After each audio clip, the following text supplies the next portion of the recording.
everyone to the first day of our GPE KIX EMAP Hub Skills Strengthening Workshop on Qualitative Research. So the Global Partnership for Education, Knowledge and Innovation Exchange, EMAP Hub, works to support 38 countries in Europe, the Middle East and North Africa, Asia and the Pacific, so that these countries have increased opportunities for knowledge exchange within and across countries in the region, increased opportunities for production of quick policy research pieces, and opportunities for capacity strengthening in areas of relevance for those involved in education policy, research and practice in these countries, as it is with today's workshop, Qualitative Research. All of the hub's work is reinforcing GPE's overall support to strengthening education systems of its partner countries. Our hub is hosted by NORAG, the Global Education Center in Geneva, and is part of the wider GPE KIX program implemented globally by the International Development Research Center in Canada. The workshop today is the third in our series of skills strengthening workshops, which are aimed, as the name says, to strengthen relevant skills of those involved with education policy, research, and education practice. It is, out of these three workshops, is the second time in this series that we have the privilege of partnering with the Building Evidence in Education initiative, after our successful workshop back in June on implementation research. The BE Square is a global network focused on strengthening education research, synthesis, and use of evidence in low and middle income countries. This 2 days workshop is anchored in a published guidance note on qualitative research, and the BE Square team has designed a workshop that responds to demands from our national teams. These 2 days will have a mix of presentations, interactive polls, breakout room discussions, and a lot of times for answering questions. So we invite strongly all participants to take the most of these 2 days by questioning, commenting, but also sharing their knowledge on the reality of applying qualitative research approaches to their policy and implementation challenges. It is then my pleasure to introduce you today to our 2 workshop facilitators. Joanne Dijagiri is the author of the BE Square Guidance Notes on Qualitative Research. Joanne is a distinguished international professor of comparative and international development education and the co-chair of the UNESCO and the co-chairholder of the UNESCO Chair, Education, Equity and Well-being in the College of Education and Human Development at the University of Minnesota. We have also a second facilitator, Deborah Grimbaugh, is the Deputy Lead of Building Evidence in Education Secretariat. Deborah is a specialist in education evidence, evaluation and learning with 20 years of experience supporting governments, donors, and implementing partners across 4 continents. So with that, I hand over to Joanne and Deborah to lead us through the workshop. Thank you. Great, thank you so much, Jose Luis. I'm going to go ahead and bring up our slides. Can everyone see that? Yes, great. So as Jose Luis said, my name is Deborah Greben. We are with BE Squared. We can put a link into the chat so that you can learn more about BE Squared if you want. So what is this workshop about? We are trying to get really practical about how to use qualitative research to answer education policy and implementation questions. So by the end, we hope that you'll feel more confident in turning an issue into a strong qualitative question, then choosing methods and sampling, and then being able to make decisions with that information. So this workshop, as Jose Luis said, is based off of the BE Squared guidance notes, which we'll also put into the chat. So we've already been introduced. And continue to put introductions into the chat, please. That's great to see those coming. So we are going to first run a poll. So if we could go ahead and launch that poll, that would be great. The poll is just asking, what's your one most important reason for joining this training today? I'm sure you have quite a few reasons, and we're constraining you to these 5 choices. But if you could have one of those, pick one of those, that would be great. So I'll give you a moment to read those. So the options are framing better questions, being able to commission or manage qualitative studies more effectively, interpreting qualitative findings for making decisions, combining qualitative insights with existing data that you have, and then being able to translate evidence into action and communication. So we can see some of the responses starting to come in, and it looks like a pretty even split right now between those 5 responses. Maybe a bit more on some of the first responses. Okay, let's go ahead, and I think we can, well, we have 74 respondents of 106 folks that are on the call. Or yes, okay. So I think we can go ahead and end the poll. It looks like there's a pretty even split between these. So that's good to know for us moving forward. Thank you for answering that. And then just quickly to go over the agenda for today.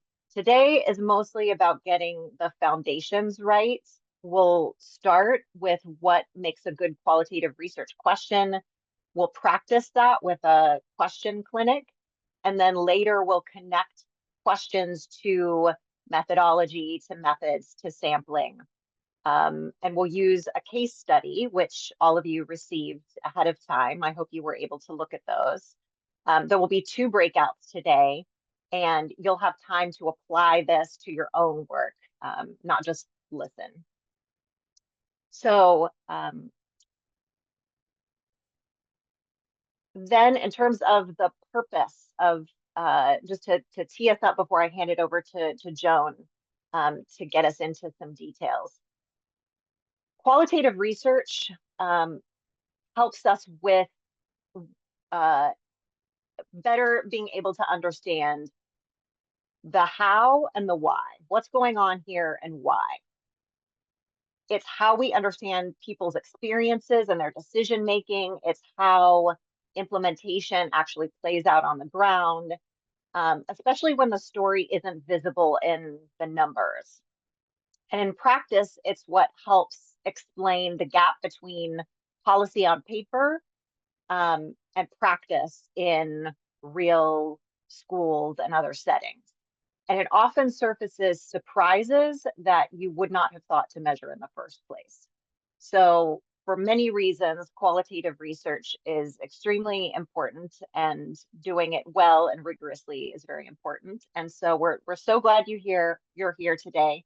I'll go ahead and hand the mic over to Joan. Thanks, Deborah. And thanks to KIX EMAP, GPE KIX EMAP, and BE Squared for this opportunity to talk about the qualitative note that was produced a number of years ago and continues to remain relevant and useful to, I hope, many of you and beyond in trying to both understand the whole process of doing qualitative research, but also some of the detailed pieces of it. And as Deborah said, we'll walk through the different phases, if you will, of trying to think about and do a qualitative study and analyze what a good qualitative study could be. So with that, I want to briefly talk about why qualitative research is useful, and not only useful, but actually necessary. And that we can also use it in combination with other research, right? So as you heard, I'm a researcher from the University of Minnesota. I've led a number of large research teams in research in Vietnam, in India, in Pakistan, in Latin America, and in Africa. I've been a qualitative researcher, but I'm also a mixed methods researcher. And I want to just tell a story about why qualitative research is necessary, and then how it can be useful. So about 6, 7 years ago, I was co-leading a research project in a Southeast Asian country where we were trying to determine what in the education system was producing high learning outcomes. And my colleagues, economists, a group of economists from the US, the UK, Vietnam, other places, were looking at multiple sets of data. And they looked at household learning data, they looked at PISA data, they looked at longitudinal data over years from children being in school, from primary grades to secondary grades. And in the end, after many, many different analyses of these different data sets, of which there was data about parents and households, there was data about teachers, there was data about classrooms, data about students themselves, they concluded they could not determine what the factors were that most affected high learning outcomes. There were maybe some inklings of some aspects that might affect in a small way, but they could not make a good determination. And I sat in the room many times pondering this concern and said, there's a problem because we don't have always the right data. And this is where qualitative research becomes not only useful, but necessary. Because in this case, if you look at this table in this box, which is on page 5 in the qualitative note, you will see that it says that it's useful to help us understand unanticipated influences and outcomes. And that's what I would say was part of the issue here. We weren't anticipating what some of the challenge or some of the factors and conditions in the education system were that were producing them. Or we couldn't understand the complexity of them. We couldn't understand the relationship between different kinds of factors, different kinds of processes producing outcomes.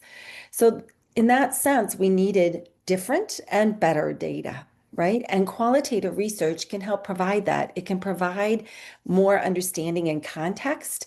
It can help explain these quantitative results. It can help us develop better surveys in this case, or develop new hypotheses. What were we missing in that data, in those sets of data that we couldn't explain things?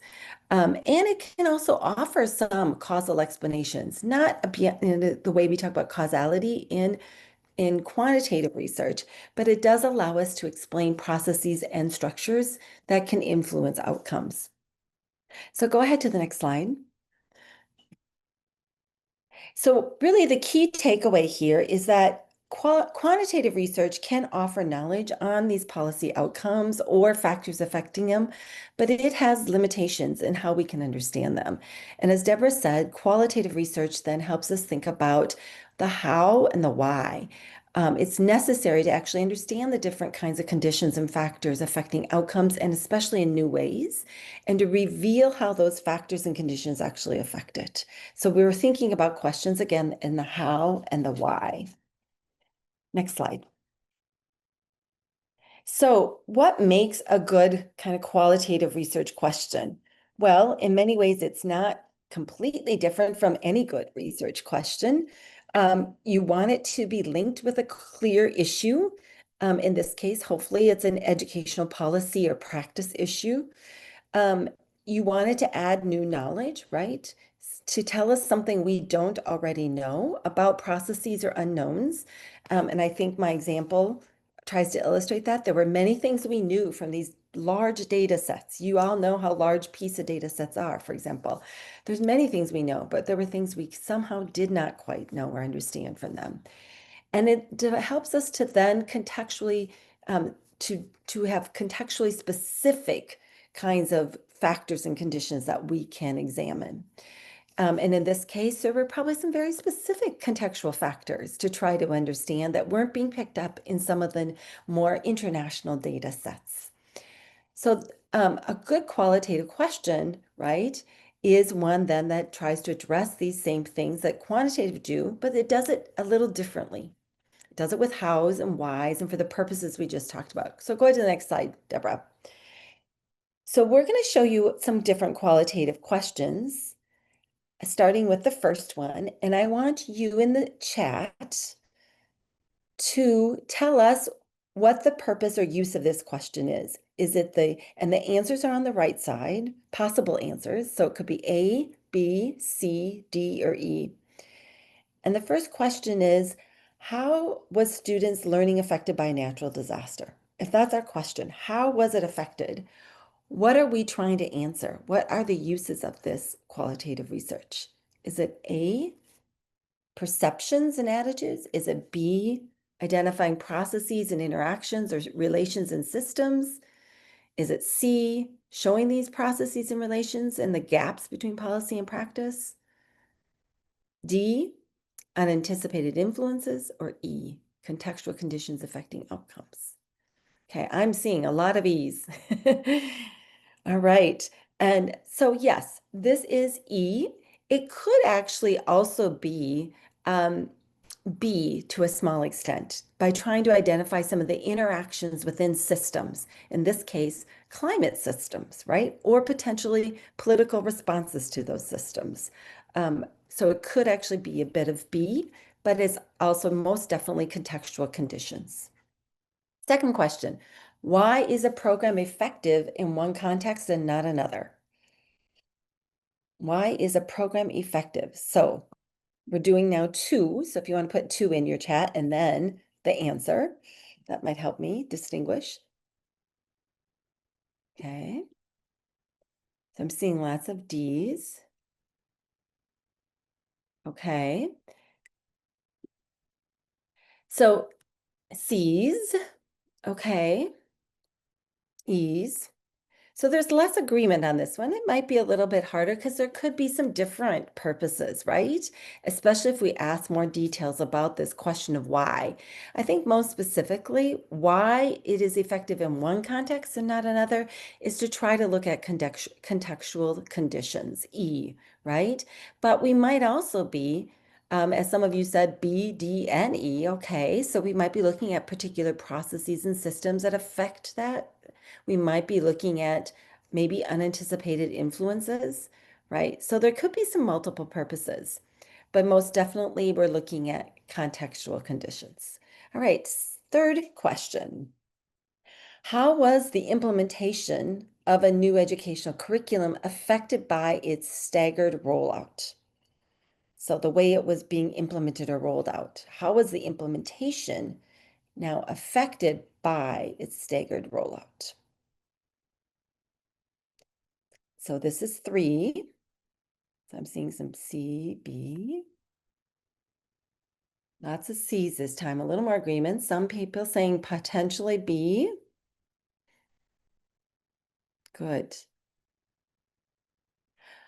But yes, this one, because we're talking about implementation, is really trying to look at a gap between what is planned and what is happening, right? So C, the gaps between policy and practice or what happens, but it could certainly be trying to also look at certain kinds of processes or interactions in the system that say, well, why is it working as in a staggered way, right? And what processes are contributing to that? Very good. All right, let's go to question 4. What unexpected outcomes occurred as a result of a particular new policy? What unexpected outcomes for 4? Okay. This is a bit self-evident because we have the term outcomes in D, but also in E, but yes. So we're looking at what kinds of unanticipated influences or outcomes might be occurring, right? When we implement a new policy. Great. So primarily D, but again, we could pick up on some other purposes for this question as well. Great. Let's go to the last question. How do teachers understand and enact a new teaching approach? How do teachers understand and enact a new teaching approach? Okay, lots of A's, a bit of B. Yes. Good. So primarily we're trying to understand teachers, right? And their actions in this case. It might be some perceptions, right? So, for example, I was working on a competency-based education reform in a country, and one of the things we wanted to understand was how teachers understood it. So part of it is their perceptions and attitudes and understanding of it, and then the actions. And that can include, as some of you have indicated with B, some of the processes or interactions as well in the system for enacting that new teaching approach, right? Because we know that teachers are affected by leaders in their system, in their schools, and how those processes help them understand or teacher professional development.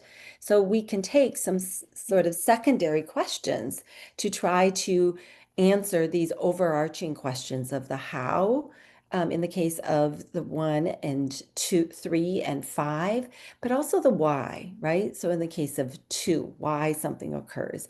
And occasionally we might be asking a what question in qualitative research, something like, what are these outcomes, or what are the conditions? If we're trying to be a bit more initially descriptive, particularly about something we haven't done research on or don't know. So thank you for your participation in understanding kind of qualitative questions, how to frame them, and how to link them with different purposes. We're going to now turn to your opportunity to actually create some questions around issues that are of concern to you. But before we do, I'm going to turn it over to Deborah to set us up. I'm gonna go ahead and explain how we're going to move into breakouts here. So this slide looks like a lot, but really the task is not so complicated. What we want you to do is start with one real policy or practice issue from your context and ask yourself, what is the part that we can't answer with numbers alone? In other words, what do we need to see or hear or learn about people's experiences, about their behaviors, about their perceptions, or how that implementation is actually playing out? So we want you to answer questions on this screen, but really the most important question here is the one that is being bolded, question C. We want you to get to end with this, to write a question that directly asks for how do students understand or enact a particular behavior, or how do different regional contexts affect? So we want you to actually write a question that would be useful in your context. That's a clear qualitative research question. And that's usually going to be a how or a why question. So you'll be in language-based breakout rooms for this. I believe you've already been assigned based on earlier communication. If there's any issue with your room or with your language assignment, you can just message the producer in the chat and we'll help. You're going to have 15 minutes for this. So you'll work on your own question. When we come back, we're going to ask for a couple of quick examples, and we're going to talk about those. And then I'll also note that there will be facilitators in your breakout rooms that will be recording. We will not share these recordings with anyone. They won't be posted anywhere. It's really just for our learning purposes. So I think I'm going to hand this over to the producer. I don't know if there's any other information we need before we go into breakout rooms. No? Okay. Just to clarify one point here. So in the different facilitation, in the different breakout rooms, the groups can choose a particular case, right? Doesn't need to, it's not linked to the case study, just for additional clarity. This is not linked to the case study, yes. Thank you for clarifying that. Now it's the technical magic of us all disappearing and going to each one of the rooms. Alison will guide us in this. Yes, great. So everyone's been assigned to a breakout room. So once I open them, they should automatically pull you there. There will be a group staying in the main room. And if we run into any issues, we can manually assign a few people to those rooms. So just bear with us for a moment as we launch this.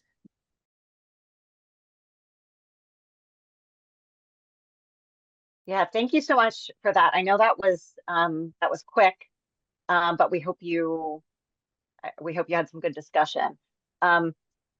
So what we're going to do really quickly before we debrief from that is just do a quick sort of pulse check. So we're going to bring up a poll, and actually, no, we're not going to bring up a poll. We're going to write this in the chat. So if all of you could just write a word or a short phrase to answer this question. What was the hardest part about trying to do this, about trying to turn your issue into a qualitative question? So the scope, when Sarwat is saying the scope and the audience. So defining what the scope is, and then who you're actually trying to target with this. Yeah, selecting just one theme, just one aspect of it. Absolutely. Yep, the scope, keeping a narrow focus, trying to triangulate and think about perceptions from the perspective of others, making it feasible and researchable. Yep, a lot about scope, about focus, just selecting one one question or one aspect of it. Absolutely. Being specific. Okay, you can go ahead and continue to read some of those responses. This is not an easy task, but I'll hand it over to Joan to debrief on this with you. Yeah. And do you want to go ahead and move to the next slide? Yeah. Sure. So one of the challenges you've all noted about qualitative questions and research is scope, right? Or as some of you called it, like how to be more specific, right? And focused, I see up here now. And some of that relates to two things. One is, first of all, qualitative research generally can be broader, right? It can be broader because it also is iterative. So this point two here, how do we use our questions to be sort of flexible and iterative? Because we may see that there are a variety of factors, right? That Sergey's writing in the chat. There are a variety of factors we might want to look at. But it might be that along the way, as we gather data, we might start to focus in on more of them. So our data collection actually can become more specific, even if our question is bigger and broader. And secondly, our analysis also helps to sort of discern what are the more important pieces or not. So we may start sometimes with a broader question, but we have to then get to some more specificity, either because of information we already know, right? Prior studies or information we know, or because we're observing or gathering data along the way, and it's helping us to hone in on very specific things. So I just want to thank you for all that feedback about what is challenging, but it relates to 2 points here on the first one, which is that we always need to connect our question, qualitative question, with the purpose, right? What really is the specific purpose? And so I heard things like, in the group I was in, how do we understand how an active learning approach can improve outcomes, right? Well, there are many aspects to an active learning approach, but we have a broad purpose. We want to understand the connection between the teaching and the outcomes. And so we have to stay honed in on that. And then we try to identify the specific aspects of it. I'd like to hear in the chat if someone from other groups might like to share, and maybe you didn't get a chance to say exactly your question in your group, but if you'd like to share right now for a couple of minutes or a minute while I watch, a few more questions that you came up with, actual qualitative questions that you came up with. Yeah. Okay, so I see one again, good questions, because we're starting with how questions sometimes, and we're addressing things like perceptions or experiencing something, or doing something, taking actions like implementing a certain kind of teaching pedagogy. Okay, good. So again, a lot of things about how teachers are actually implementing certain kinds of education reforms. Here's one: how does parental involvement and home support impact student outcomes? So we have a different audience there. We're looking at not just teachers, right? But parents could be our stakeholders. Okay. So to sort of sum up kind of writing qualitative research questions, thank you for putting more of those in the chat. I want us just to review that we are wanting to think about our purpose, right? Is our purpose to understand how? Is it to understand why? Is it to understand something new in terms of a what? What do we not know about this yet and we need to know? And we want to be specific to the context, right? So are we looking at the implementation in a classroom? Are we looking at it in a school? Are we looking at it in a district? Are we looking at maybe the system more broadly? Are we looking at parents, as we said? Some of you talk very specifically in a question right now just about secondary schools or public sector, right? So identifying our specific context. And as I've already said, and you've noted with your challenges, we need to be flexible and iterative. We take a bigger question like how, but then we might have sub-questions, right? We might talk about the different conditions or factors of a particular education reform and have specific questions about that. So we can look at more specific questions, but someone noted in the chat that sometimes being too specific means we can miss things, right? And one of the things about qualitative research is it allows us to understand things that we are not easily measured, right? We're not just measuring in this case. We're trying to understand. The other important thing to think about is the kind of time frame or finances that are needed for a study, right? Some of you are asking very big questions, and some of you are that might take longer term, right? Like how do teachers implement a new reform? Might need more time. But the question might also be, how do you think about sort of a rapid study for something to give immediate feedback on something? And it might just be considered more of a pilot study, like in certain sites.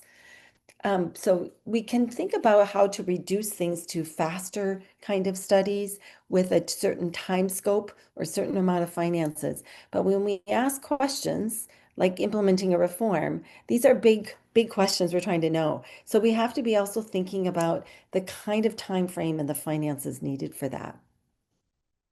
All right. With that, we're going to move on because there are more things to get to besides just asking the question, right? We have to now think about, Deborah, before we move on, is there anything more you want to add there? Not to this section. I'll cover this next transition and then I'll hand it back over to you. So as we transition away from talking about, in this first section, we were talking about taking a real policy issue or practice issue and turning it into a clear qualitative research question. Now we're going to shift to the next step of that, which is how do you take that question and decide what the study will actually look like, what your approach is going to be, your methodology, your data collection methods. So 2 quick points on that. I know I hear a lot of people when they think qualitative, they immediately think interviews and focus groups, right? And those are important, but they're not the whole toolbox. There are other ways to generate evidence, and there are also different ways to use those same tools. So depending on your approach, the exact same method can produce much richer data, and data that really helps you explain what's happening and why. So that's one of our main points that I want you to keep in mind in this next section as Jonah's presenting. And a second point here is just that rigor in qualitative research is not just like one big moment. It's the accumulation of lots of small decisions, who you include and why, how you sample, how you collect the data, how you adapt as you learn more. And doing that, of course, benefits from having real expertise on board. But we just want everyone here to leave with a really clear feel for what good looks like in qualitative research design, even if you're not the technical lead. So I'll hand it back over to Joan to take us through some of those approaches and methods. Thanks. So as Deborah said, doing qualitative research is more than just the method, right? It's more than doing the data collection with focus groups or maybe observations I heard in one example, or interviews. It is a set of decisions that we make, and it starts from the approaches we use. And you don't have to be an expert about all these approaches, right? But we want you to know that there are a variety of approaches, and these actually are discussed in the qualitative note with about a page discussion on each of these. So if you want to actually at least give a quick review of what I'm referring to, you can look at the note with also some examples of studies. But there are different kinds of approaches that then lead us to making different decisions, right? So we could have studies that might be historical analysis or policy analysis, which then require maybe certain kinds of methods we would use that might be different than, say, if we're doing an ethnography, right? So a policy analysis might engage more with documents, for example, or even implementation by different stakeholders, whereas ethnography is more on the ground, in the context, right? Talking to many different stakeholders. We might have something like a longitudinal study, a qualitative longitudinal study. And quite frankly, many of these kinds of examples could be integrated. You could have a case study or an ethnography that could be collecting longitudinal data over time, right? So a common methodology we often see is case study, and we'll talk about examples of that because case study is a very large overarching approach of which you could incorporate different methodologies, but also methods. And there are lots of decisions to make when doing a case study, and one of the cases you look at is actually a case study. So let's talk about a couple different examples of methodologies. And one of those, as I said, is a case study. And I want to kind of compare and contrast it to a different set of methodologies. So when we think about case studies, we have to first think about, again, as we were just talking earlier, what our purpose is, right? Are we trying to make comparisons across different contexts? If so, we're likely to be doing some kind of comparative case study. A case study can be singular, it can focus on one context, but it also could be comparative. Or are we trying to understand perspectives and outcomes of particular groups that are not represented? That might lead to different kinds of sampling eventually. Or are we trying to explain processes within a context in a particular case? And in fact, we might be doing multiple purposes. As I said, we might be comparing and explaining processes within that case.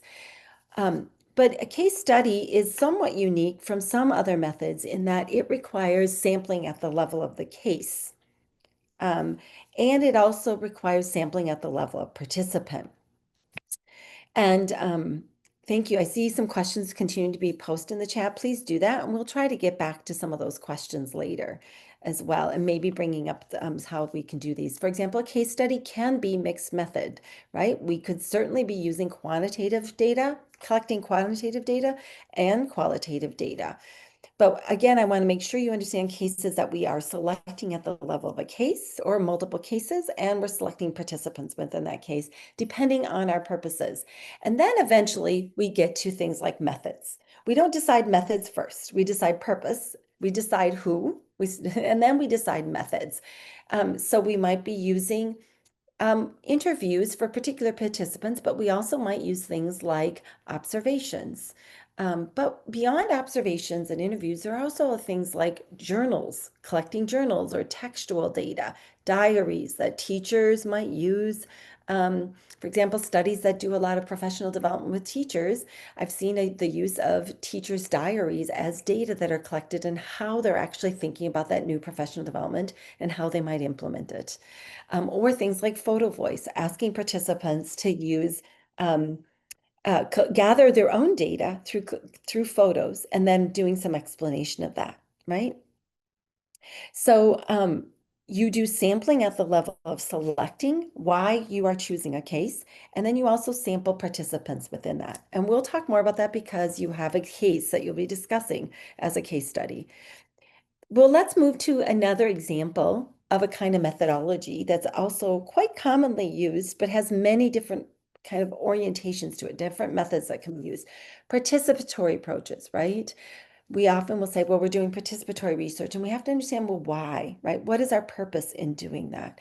Probably one of the most fundamental reasons for doing participatory is to actually understand perspectives of people who we don't often include in our research, right?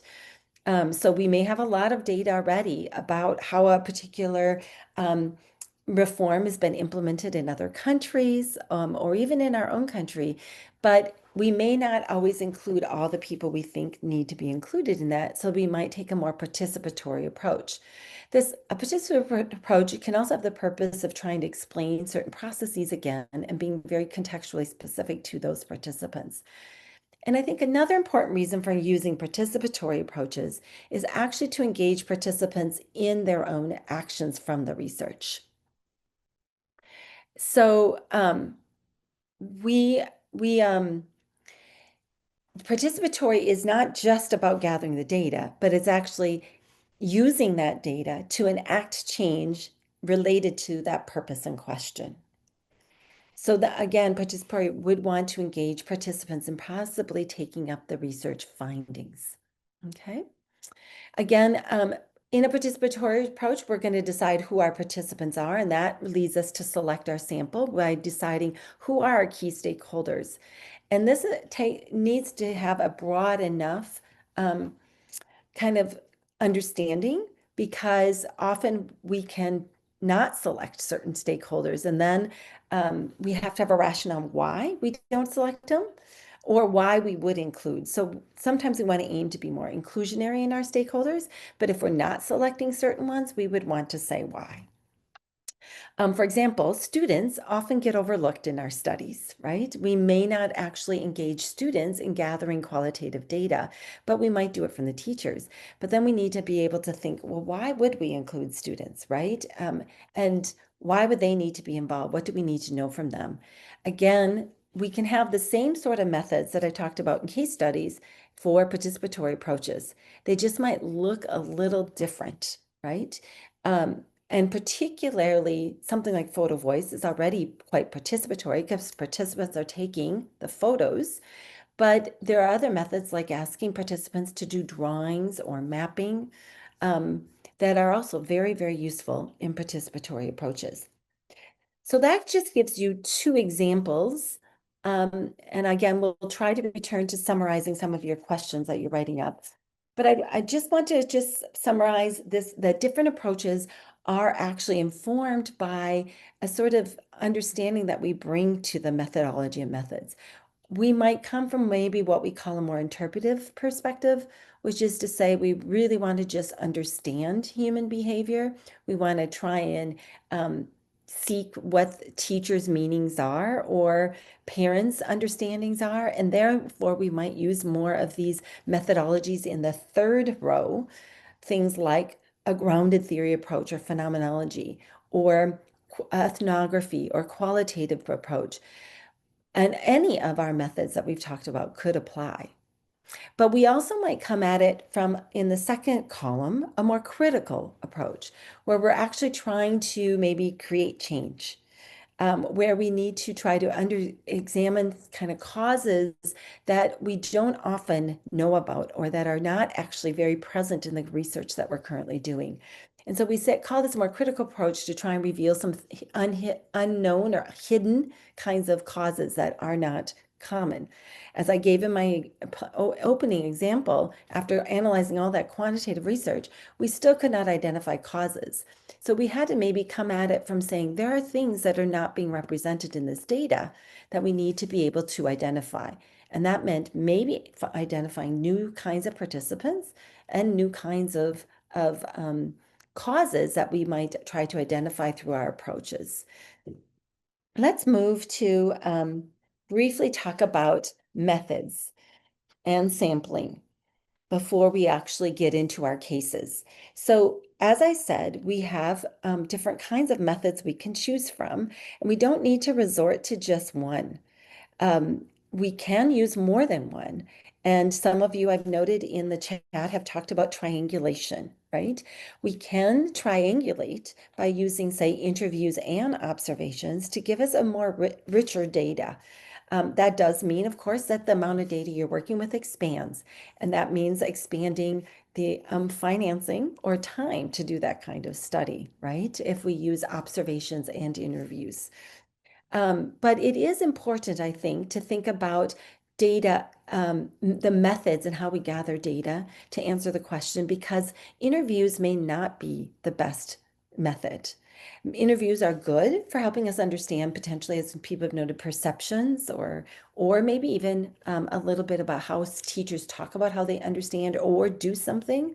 But teachers can say something about what they do, but they may do it differently than what they say, right? So having those observations or other artifacts from a classroom on our education reform are going to be really important, because it helps us understand a broader sense of what is being done with that education reform. So again, remember that each kind of method has its own limitations, but also has its own requirements for being set up to make decisions about how do we do this best, the kind of time frame that's needed, like observations. How many observations are needed, right? How often do we do those observations? Do we do those observations with a video camera, or do we do those in person, right?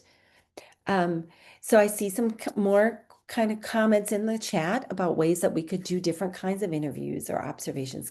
Please keep adding your perspectives about those. We'll talk more through the cases and again tomorrow about ways that we can make decisions to set up the best kind of data collection for these methods. But for now, I just want to introduce you to the idea that we should think about more than just a single method and more than our common methods. I have found that sometimes using participatory methods can actually be much more revealing in the kind of data we need than if I simply ask questions through an interview. Let's move down to sampling. The next slide. And there, again, are many different ways that we can sample. And as you heard me talk about with the case study, we also need to sample at the level of a case before we make decisions about participants. But sampling also influences the amount and kind of data that we get, right? So our sampling could be tied in some cases, if we are doing a mixed method study where there is a quantitative approach, our sampling could be tied to that sampling of the quantitative study, right? If we're, say there's been a representative sample done for a quantitative study, we might choose from that subset of representative cases, and then choose within particular, using criteria, a subset of what we're going to do for our qualitative cases or our qualitative sampling of participants. So we might set out criteria. We might also search for things like maximum variation. Again, if we sample too narrowly, we're limiting the kind of data we get. If we're looking for variation, we want to then search across different kinds of people in our sample. So it could be different kinds of stakeholders, or it could be across different kinds of cases. We might have a sort of, we might decide that after we've gotten some data in a quantitative study or a prior qualitative study, that we might look at particular unique cases or extreme cases or outlier cases, right? You will see in one of the case studies that we look at how cases are sampled to be partly based on some prior research. We might also sample based on sort of stratified sampling, again, more linked in that case to sometimes a quantitative study. All right. So this is just briefly to introduce you to think about sampling is important at the level of cases and at participants, but also that we have more than one way of sampling, and we need to give some thought to how are we deciding that we're sampling. So to sum up this section on thinking about choosing methodologies and methods, right? I just want to share, this is actually a slide from a diagram in the qualitative note on page 34. So you can also take a look at it there. But this tries to just show you that you can take a question that we're talking about, what we've talked about previously, like what are the antecedents or causes of a particular kind of problem? And we can take different methodologies to address that same question.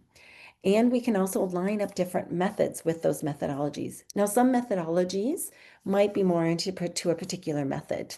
Like historical analysis is going to be primarily documents or artifacts, right? Whereas an ethnography might engage with both observation and interviews. So you can see that we need to align a question with different methodologies.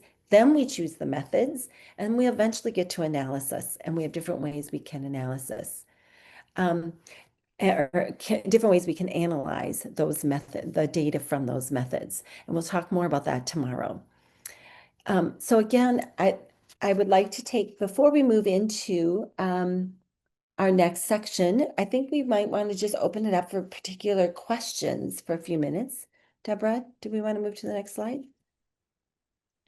Yeah, so we're going to first do a quick poll here,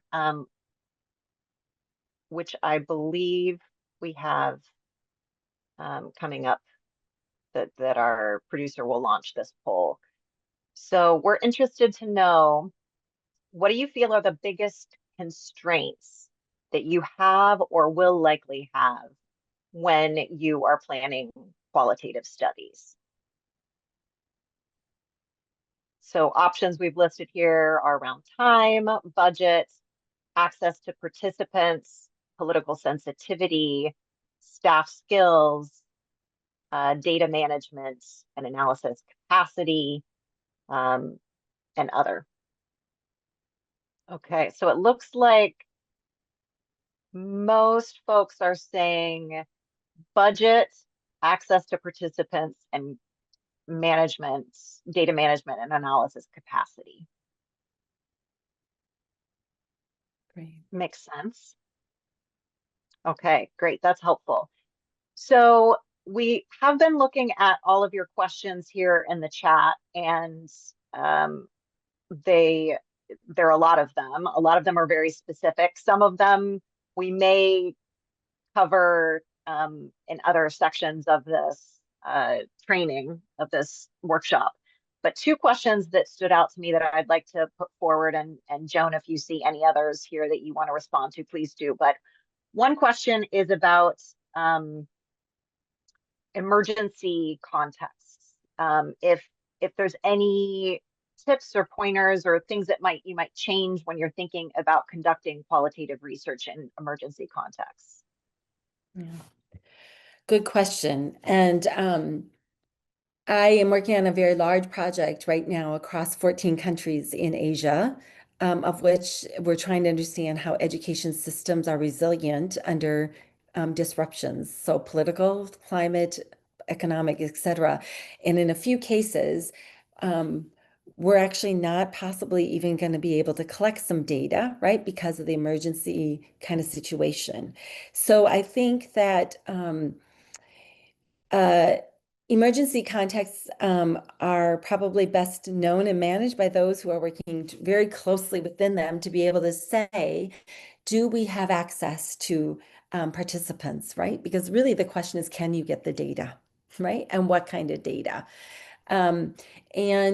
But there may be other ways to get data that are less intrusive that could still be kind of considered qualitative. And I'd love to learn more about that from people who are working in kind of emergency contexts, right?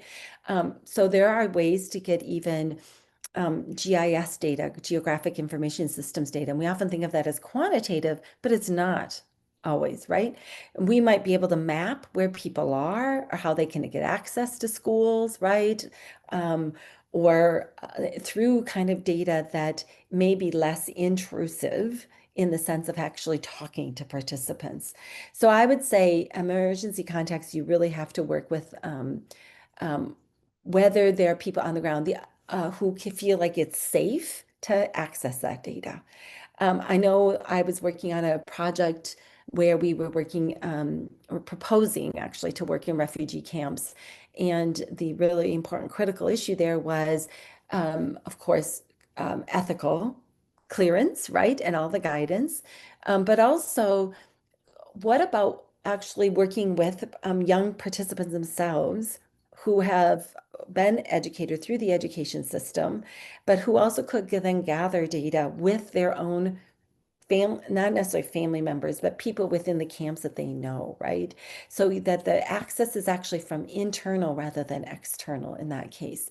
Of course, this takes whole developments of relationships and other things, but yes, we need to be very, very careful about sensitivities, political sensitivities, safety issues, and those kinds of contexts. And also think about alternative methods, as I said, ways that data could be gathered even through cell phone data, cell phones, but it might be more qualitative, right? You could have some quantitative aspects to it, but there could be qualitative data that people feel like they could give securely, and some of that is not all that secure, we know, depending on context. But we could feel like they could at least do that more so than sitting down and having a conversation. So again, being really creative with our methods in these examples. Was there another question, great. Deborah? Mm-hmm. Yes, I'm gonna give you two more questions before we move on here. One, just quickly, is about if you can clarify the difference between approach and methods, because someone said it sometimes it seems a little fuzzy. Yeah, good question. And I use the term approach to refer to more broader methodologies, like a case study is more of an approach, because even within a case study, we can use some ethnographic kinds of orientation. We could use longitudinal data, as I said, and that is distinct from methods, which are actually the tools to gather the data. So you could talk about approaches and methodologies as more synonymous, but methods as the tools. And again, we should be careful about not starting with just the tool, but actually starting with a broader methodology to think more largely first about how that answers our purpose, right? Do we need more longitudinal data, or do we need really on the ground ethnographic kind of data? Do we need policy data and artifacts, right? And that helps drive then our methods. Great. The questions keep coming here. So actually, I'm going to have two more questions after that. So next question is, what is the equivalent of random sampling in qualitative data collection? How does that work? Can you explain a little bit more about sampling? Yeah. So I wouldn't say we do it randomly or randomized is different, right? But we can choose. So there could be I've worked on projects where there's a randomized control trial, right? That's done quantitatively. And then from that, we would choose based on criteria we've set out, what the clusters of sampling would be from within that randomized trial. Now, randomization happens at different levels as well, right? Randomization can happen at the level of a district. We can say we randomize across different districts, or we randomize across different schools. In education, we don't randomize so much at the level of students. It's pretty hard to do. And in fact, many people consider that very challenging, potentially even unethical. Depends again on the question.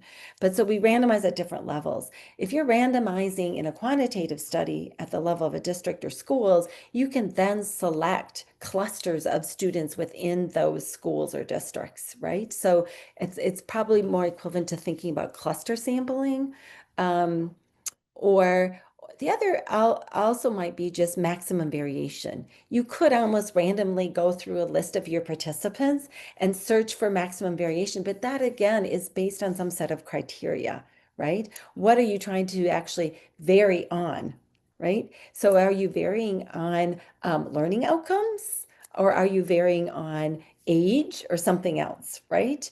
So you would have to have, again, a set of criteria or variables that you're actually varying on. Great. And then just to note for everyone, we will try to address some of these questions that we're not able to address now in a follow-up. I think we're going to produce something after this, like a written document after this training where we'll address some unresolved questions here because there's just not enough time. So last question, and I think this is a perfect segue into talking about the case studies, is about, it seems like a number of folks are mentioning that qualitative research is really important for surfacing really sensitive issues. And so if you could speak a little bit to that, the ability of qualitative research to do that and how to best surface those really sensitive issues.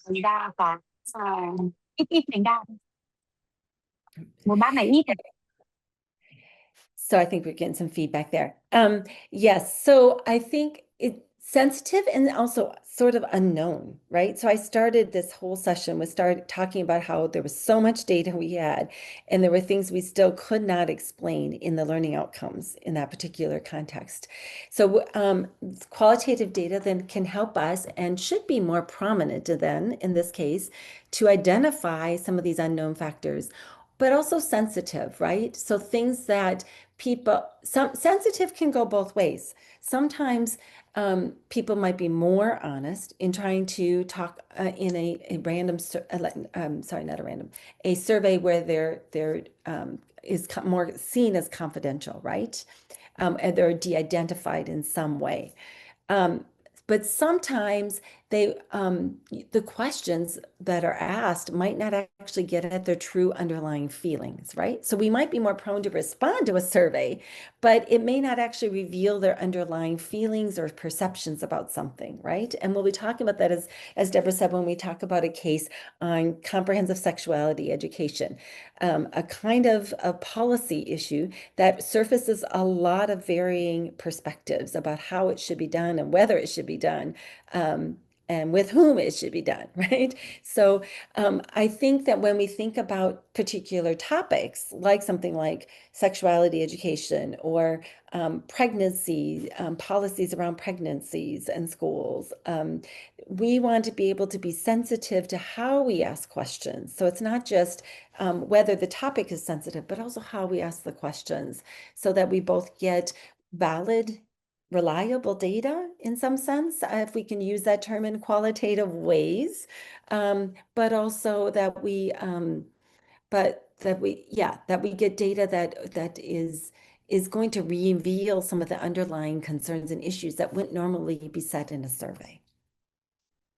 Great. Why don't you go ahead and introduce the case studies from here? Okay. You can go ahead to the next slide then. So there are 2 case studies. You've had a chance to hopefully look at them and you can skim them again briefly.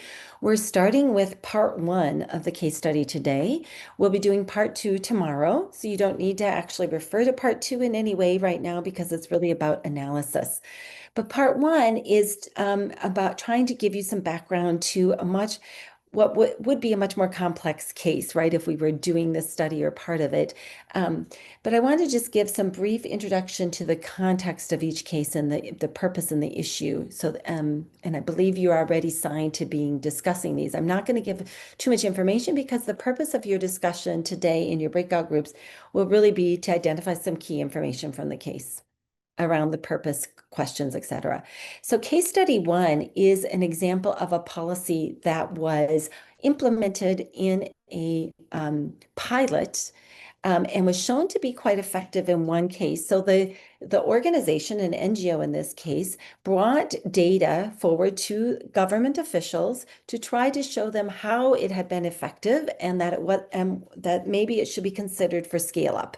Then it was actually considered for scale up in one state in Bihar, India. And then the question became, how does this particular policy, what they call mission quality, actually get implemented in these different scale-ups at different districts? And is it effective in all cases, right? The intervention is actually twofold. So it is primarily to change teaching to improve learning outcomes, right? And the kind of change of teaching that's happening is to change, to not have students in grade levels, but rather in learning levels, right? So that's the key shift in the intervention. but it was also done to look at the governance or the implementation of that policy, because again, it was being scaled up across different districts in a state. So that's case one, and you'll be looking at kind of the questions that are examined and how they went about doing the sampling and the research questions and the methods in sampling in that case. Case two is an example of a policy that's not yet implemented, but is one that is often what we call a global policy initiative. UNESCO is a major proponent of this initiative, and they know that it often both receives support in doing this kind of comprehensive sexuality education, but it also receives resistance in countries around the world, all over. I happen to choose a actual study in Pakistan where they try to look at this kind of resistance and support for introducing comprehensive sexuality education in one location in Pakistan, Islamabad. So again, this is a difference of trying to actually do the research before you implement to try to then inform policymakers about what might be the ways that we need to actually look at implementation differently if we have this kind of data. So those are the two cases. And now I believe Deborah will set you up with the breakout questions that we'll have. And we'll move from the breakout discussion into just some homework that you'll do. So knowing that there will not be a direct reporting out or plenary after this session, we'll be doing more of that tomorrow. Great. So there are links to the case studies in different languages in the chat. For this next breakout, you will take the case study that your group is using, and you're essentially going to do a quick alignment check. You're going to answer these questions to make sure you understand what's the purpose of the study. Are the questions aligned to that purpose? What approach and methods are being used, and do they fit? That's part of what you're going to be thinking about in your homework as well, is what are alternatives there. But for now, we just want you to make sure you understand these key questions that are listed here. So you'll go back into these language-based breakout rooms. You've already been assigned to those. You'll have 20 minutes. Just a reminder to the facilitators for each group to please record. And of course, if you end up in the wrong room or have any other issues, please just message the producer in the chat and we'll fix it. So we can go ahead and move into breakout rooms now. Okay, I am again opening the breakout rooms. If anyone has any issues, please let us know.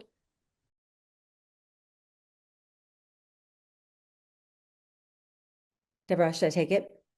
Oh, okay, go ahead. Okay, so thank you, everyone. I had an opportunity to actually sit in on several of the rooms to listen to the conversation about the different cases and good discussion. And I think one thing to be thinking about as we move to our homework is that there's both stated purposes of studies, and there could be also different purposes. Different purposes you might see are important, or different purposes that might be also kind of maybe unintended, but could be there, right? So be clear about the purpose of the case. In case one, it's really about assessing whether scale up works according to this purpose, but there may be other purposes you're interested in around the intervention. In case two, it's really about understanding resistance to a policy, but there could be some other purposes again. So as we think about our homework, we want you to think about what other questions could be asked in this study, right? Knowing that you have a very reduced version of what the study is about, but you might come up with other questions linked with other purposes or the same purpose. What other methods or approaches might you use? If they used interviews, or that which was the case in both, or observation in one, and it was really a particular way of using observation, trying to look at their time use. There might be other methods you think are relevant, important. Please consider that. And also consider, how might you sample? Would there be different participants you'd want to look at? Or would you sample differently? These are questions for you to just consider and bring back tomorrow. We're not actually going to spend any time discussing them right now, but we will try to return to them tomorrow as we start our day. And then we'll go into more of the processes of when you have this kind of data, how can you analyze it for the purposes that you intended with the questions that you asked? So that will be our plan. Any questions right now about the homework as we conclude? Okay, I think if not, Deborah, you have a final. Sorry, Professor. I have a question about the research questions. I mean, in part one of our homework, we were wondering in case 2 whether the exact research questions were noted in the homework case study paper, or we couldn't find, but we just tried to figure out from the purpose, but we didn't see real questions. That should be the way that we should see. Yeah, this was a summary to try and give you some sense of the purpose and then the question, but feel free to write a more detailed or specific set of questions you would ask. Very good, thank you. Thank you. And then I see one other hand raised, Akram. Yeah, thank you very much. I don't have a question regarding the homework. I have a question generally speaking, because about the type of the using the qualitative approach. So before I did use this grounded theory approach, it means that I go to the field. I know that I will investigate on about certain phenomena, and then I collect my observation, make it like a grounded theory, and then I come back to the office and start to do the question and the articulation of the problem, and then build the objective. So as a step of the research, I'm not starting by typologically having question and then link the question to the methods. I start by the observation, by other way around. Do the grounded observation and theoretical observation part, and then go to the question. So what do you think? I don't know, that is not something that has been mentioned here, but this is what I did specifically. Thank you. Thank you. Yes, there are some kinds of ethnography and grounded theory that might start with more observation initially, and then you come to a question. But I think a lot of times when we're talking about trying to inform policy and practice, there are many questions that already exist out there. So maybe as an individual researcher, we might start that way. But what we're trying to get at often here today with all of you is thinking about what are the sort of questions that already exist out there related to the policy and practice work that we are working with, whether it's with our ministries or with our organization. Or with a particular reform. Thank you. We will try to address more questions again tomorrow, or actually in a written follow-up to the workshop as well, because one thing you will know is 4 hours doing qualitative research is not sufficient to actually learn and answer all these questions. This can take many, many hours, and you all are engaged in this in different ways and have different background knowledge. So we will try. Thank you for sharing that knowledge with each other today, and I look forward to more of that tomorrow. Thank you. And as we close out today, we just like to close with this poll. If you could put into the chat in one sentence, in one phrase, what was the most useful idea from today for your work? We would love to know. So I think a few folks are saying different types of qualitative research, the importance of sampling, thinking about whether or not the methods are aligned with the research question, alignment, some of the group discussion, getting clarity on your approach, methodology, methods, the in-depth discussion. Good. I'm glad that was helpful. Triangulation. So we will discuss more about the assignment tomorrow. You don't need to send anything to us. We'll discuss tomorrow. But appreciate you spending time on that. Great. Well, we welcome additional thoughts in the chat, and we look forward to seeing you tomorrow. Thanks so much.